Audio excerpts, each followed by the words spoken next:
এই তোর না কলাম কাজ করতে, তুই আবার এখানে খাতে আইসিস?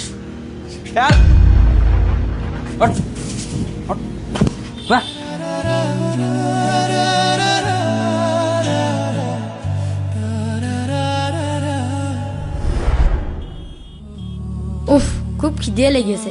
আগে খাবারটা খেয়ে আসি, তারপরে না হয় কাজটা করবানে। কি রে, কাজ ফেলে কনে গেল?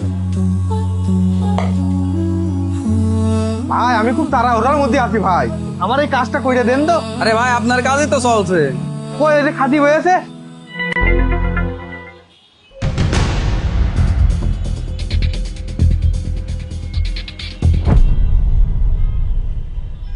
এই তোকে কতবার বলিস না, আগে কাজ শেষ করবি তারপরে খাবার খাবি। যা কাজ শেষ কর। জি ভাই একটু দাঁড়ান, এখনই করে দিচ্ছে।